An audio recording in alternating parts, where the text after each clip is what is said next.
அனைவருக்கும் வணக்கம். இன்றைக்கி இந்த வீடியோவில் என்ன பார்க்க போகிறோம் அப்படின்னா 12th ஸ்டாண்டர்ட் தமிழ் இயல் 2 இயல் 4 இதில் இருக்கக்கூடிய அணி இலக்கணம் பார்க்கலாம். இது உங்களோட தேர்வுக்கு ரொம்ப பயனுள்ளதாக இருக்கும். இங்கே பாருங்கள், நம்ம முதல்ல அன்பும் அறனும் உடைத்தாயின் இல்வாழ்க்கை பண்பும் பயனும் அதுவும் இக்குறட்பாவில் பயின்று வரும் அணியை விளக்குகன்றிருக்கு, அல்லது நிரல் நிறை அணியை சான்றுடன் விளக்குகன்னு நம்மளுக்கு கேட்பாங்க. இதுக்கு நம்ம முதல்ல என்ன பண்ணணும் அப்படின்னா சான்று எழுதிக்கணும்.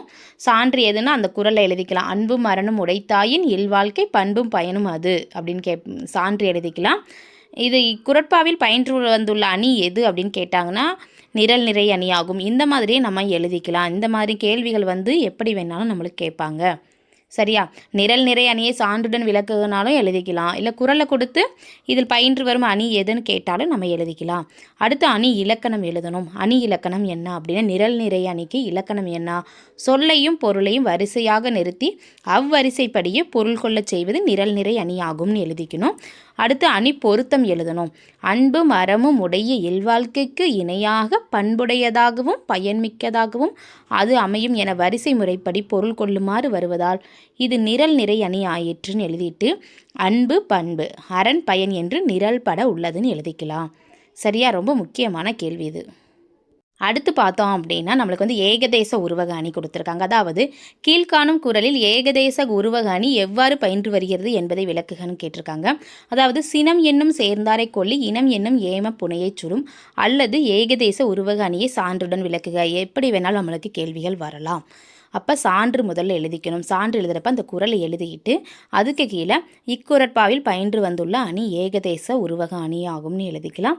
அடுத்து அணி இலக்கணம் எழுதணும். ஏகதேச உருவக அணிக்கு இலக்கணம் ஒரு செய்யுளில் ஒரு பொருளை உருவகம் செய்து அதற்கு இணையான மற்றொரு பொருளை உருவகம் செய்யாமல் விட்டுவிடுவது ஏகதேச உருவக அணி ஆகும். அடுத்து அணி பொருத்தம் எழுதணும்.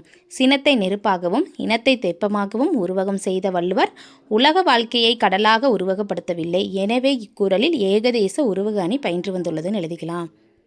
அடுத்து பார்த்தோம் அப்படின்னா எடுத்துக்காட்டு ஓமை அணி. எடுத்துக்காட்டு ஓமை அணியை விளக்கி கீழ்காணும் குறளுக்கு இவ்வணியை பொருத்தி எழுதுகன்னு கேட்கலாம். அடுத்து எடுத்துக்காட்டு ஓமை அணி சான்றுடன் விளக்குகன்னு கேட்கலாம். நம்ம என்ன பண்ணணும் அப்படின்னா அந்த குறள் எழுதலாம். துஞ்சினார் செத்தாரின் வேறு அல்லர் எஞ்ஞான்றும் நஞ்சு உண்பார் கல் உண்பவர். இதுக்கு அணி விளக்கம் எழுதணும். எடுத்துக்காட்டு ஓமை அணிக்கு விளக்கம் என்ன? ஓமை ஒரு தொடராகவும் ஓமையை மற்றொரு தொடராகவும் அமைந்து ஓம உருவு மறைந்து வருவது எடுத்துக்காட்டு ஓமை அணி எனப்படும் எழுதிட்டு அடுத்து அணி பொருத்தம் எழுதணும். உவமை என்ன அப்படின்னா துஞ்சினார் செத்தாரின் வேறல்லர் உவமேயம் நஞ்சுண்பார் கல்லுண்பவர் ஓம உருவு மறைந்து வந்துள்ளது. இது மாதிரி எழுதிட்டு இவ்வாறு உவமை ஒரு தொடராகவும் ஓமேய மற்றொரு தொடராகவும் அமைந்து ஓம உருவு மறைந்து வந்துள்ளதால் இது எடுத்துக்காட்டு ஓமை அணிக்கு பொருத்தமாயிற்றுன்னு நம்ம எழுதிக்கலாம். அடுத்து என்ன அணி அப்படின்னா தொழில் ஓமை அணியை சான்றுடன் விளக்குகான் இருக்கு. இது இயல் அது இயல் 2, இது இயல் 4 உள்ளது. அதாவது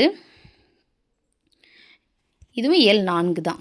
எடுத்துக்காட்டு ஓமை அணி இயல் 4 பார்த்தோம் அப்படின்னா அணி இக்குறட்பாவில் தொழில் ஓமை அணி பயின்று வந்துள்ளதுன்னு எழுதிக்கலாம். சான்று கேட்டாங்கன்னா சான்று எழுதிடலாம். அந்த குறளை எழுதிட்டு நீங்கள் எழுதிக்கலாம்.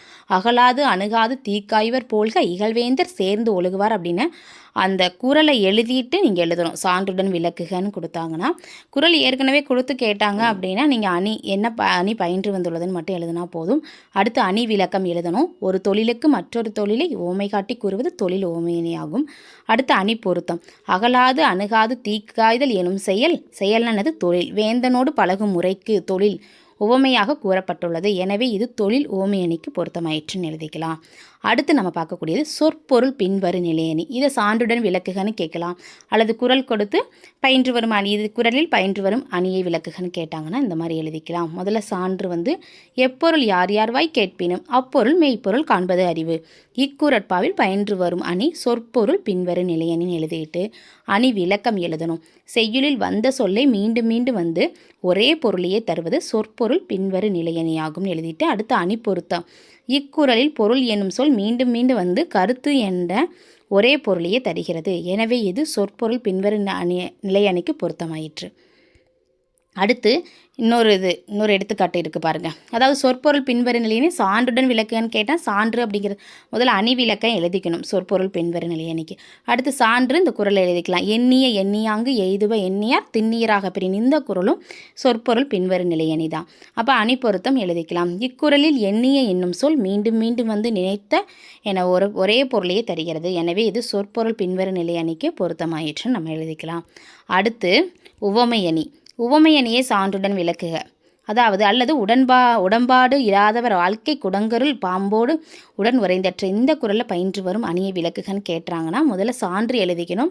சான்று எழுதுறப்ப இந்த குறள் எழுதிட்டு இக்குறட்பாவில் பயின்று வரும் அணி ஓமையணி அப்படின்னு எழுதிட்டு அணி விளக்கம் எழுதணும்.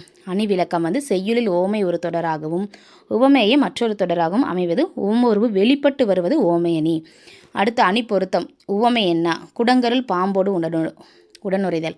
உவமேயம் உடன்பாடு இல்லாதவரோடு வாழ்தல். ஓம உருபு அற்று. இவ்வாறு உவமை ஒரு தொடராகவும் உவமேயம் மற்றொரு தொடராகவும் அமைந்து உவம உருபு வெளிப்படையாக வந்துள்ளதால் இது ஓமையணிக்கு பொருத்தமாயிற்று நம்ம எழுதிக்கலாம். நம்ம 12ஆம் வகுப்பு தமிழில் இருக்கக்கூடிய அனைத்து பாடத்திற்கும் ஏற்கனவே அனைத்து வினாக்களுக்குமான விடைகள் போட்டிருக்கோம். கீழே டிஸ்கிரிப்ஷன் பாக்ஸில் லிங்க் கொடுத்துருக்கேன், அதில் போய் பார்த்துக்குங்க. இலக்கண பகுதி நம்ம ஏற்கனவே போட்டிருக்கோம். சரியா? இந்த வீடியோ உங்களுக்கு பயனுள்ளதாக இருந்துச்சுன்னா நம்ம சேனலை சப்ஸ்கிரைப் பண்ணுங்கள், லைக் பண்ணுங்கள், ஷேர் பண்ணுங்கள், கமெண்ட் பண்ணுங்கள். Thank you to all.